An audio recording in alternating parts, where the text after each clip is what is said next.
Hello everybody, this is Adam with another throat chakra video, and let us go through the yoga poses to get you started on opening and healing your throat chakra.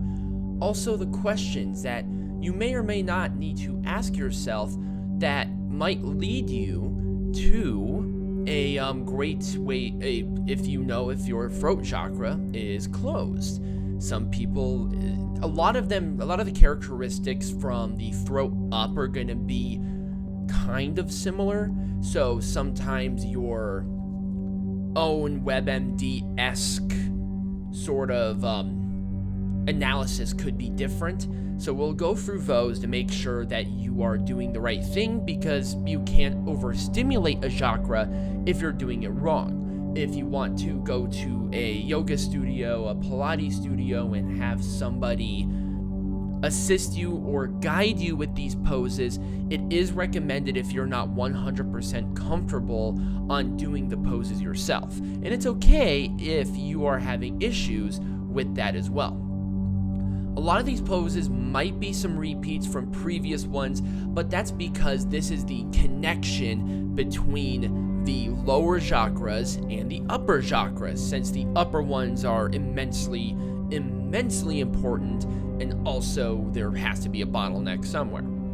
So if you see that, that's just kind of why. And I will have the pictures that will show you on the screen as well, just so you don't lose sight or lose track of where you are.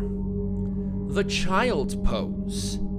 It's a relatively simple one, and it's, anybody could possibly do it. There are some different ways to do the child's pose, so if you can't get down that low, it's not a big deal.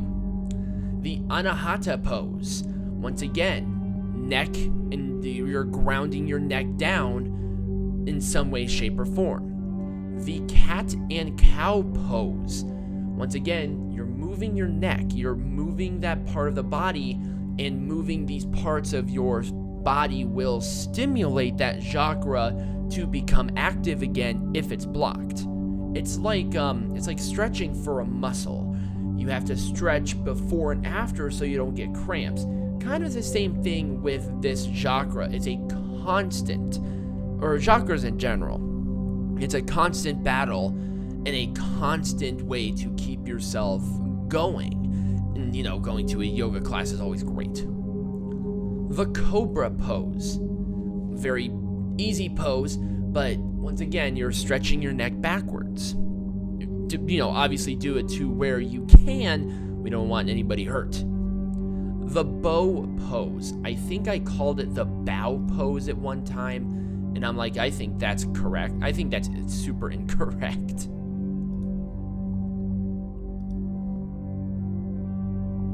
The fish pose.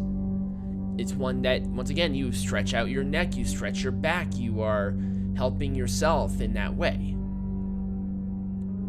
The camel pose. Once again, be very, very careful about what you're doing with these poses. You could really hurt yourself. So once again, I recommend, if you haven't done yoga before, go to a yoga studio and have an instructor help you, because they might have alternatives.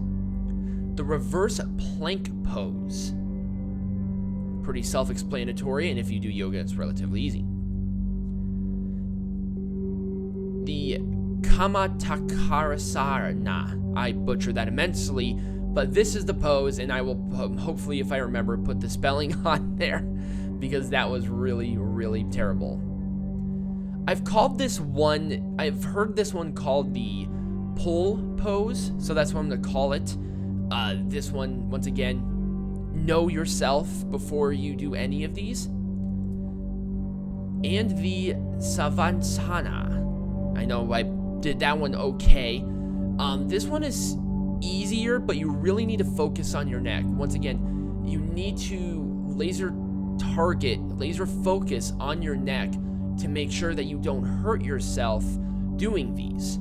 Especially with the neck chakra, or the throat chakra. I mean, it's called the neck chakra too. Don't think I don't know what I'm talking about here. With the throat chakra, because with a lot of the neck movements, this is the one where I will recommend going to a actual instructor, and I cannot stress that enough. Neck injuries are the worst, and I will be going through some stories about different experiences in my personal life that led to my throat chakra being closed and opened and all that fun stuff.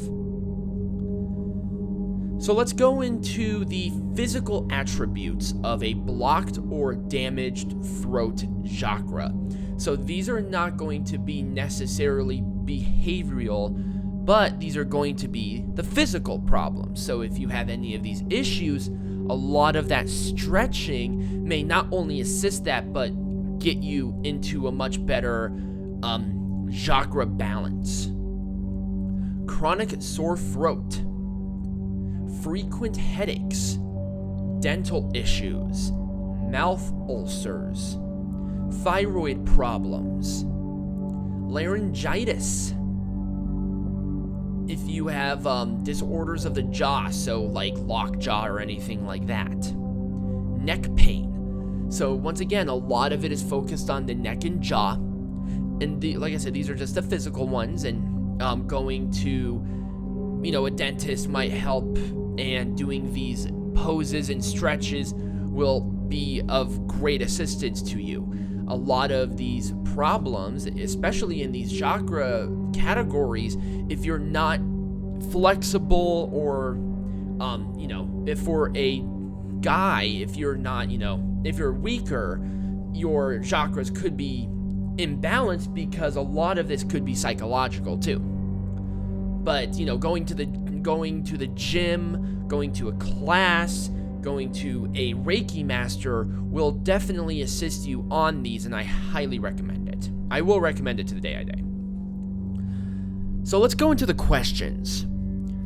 As a person who has struggled with depression his entire life, essentially, I can really speak from the heart here. And really, when I learned about these, there was a huge awakening, because as I worked up, when I went through my own spiritual journey about the things that helped me, this is the one where I think I changed back to who I was previously the most. And I will go into it further in a different video, but it is important to ask yourself these, because I saw myself happening as well. So these are the non-physical symptoms that may impact your various levels of psychological and emotional to physically and spiritually these issues. So, are you afraid of speaking? Not just in a large crowd, but are you afraid to talk to people? Are you antisocial? And one of them also is going to be social anxiety. Do you have an inability of expressing thoughts? I am having issues because this one excites me. I love this chakra because it really, really was so profound to me. Are you shy? Do you tend to not go out as much? Not because you like to be antisocial, like sometimes I do. I love being home. But if you, just the thought of going out and talking with people just makes you just in a tizzy. This is the best word I can describe. Or anxious. This could be your problem. Not a problem. This could be the reason for that. Do you have inconsistencies in speech and actions? So do you talk a big game and not take the action necessary, or vice versa? Do you, pound your chest and not back it up? Do you promise yourself a lot of things, but don't really follow through? Or you go to somebody else and you do the same thing? Do you have social anxiety? Do you have inhibited creativity? Do you have artist block? Writing, speaking, especially speaking. Or, in my case, artistically, as a part of paintings, drawings, graphic design work, tattoo work, the stuff that I actually did have an issue with at the time, and really this was a discovery. Are you stubborn? Do people say that you are stubborn? or if you find yourself being more stubborn than you usually are, this could be that problem. Do you suffer from detachment? Do you not care? Have you just given up? Internally, externally, where you don't want to get hurt anymore? This could be the issue. And it's nothing that you can't not fix. You can fix this, and we'll go through this. Some of those yoga poses will definitely assist, but tomorrow's video will really go into a lot of other things that will assist you. Are you arrogant, deceptive, domineering, or manipulative? On the contrary, energy that flows freely through the throat chakra promotes effective, truthful communication.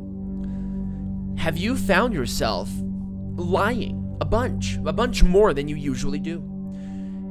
Do you find it easy to lie?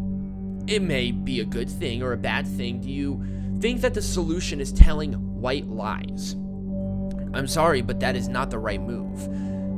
Obviously, this is not anybody's fault, because this does happen. I've done it before. I feel guilty about it. I'm insecure about it, which is another big inhibitor. Do you create the feelings of anxiety, the shyness, or insecurity when it comes to self-expression? Do you not know who you are on the inside? Or do you think that you need to change for others because you don't think that you are interesting enough? Which we will go through. It's okay. It happens. This happens.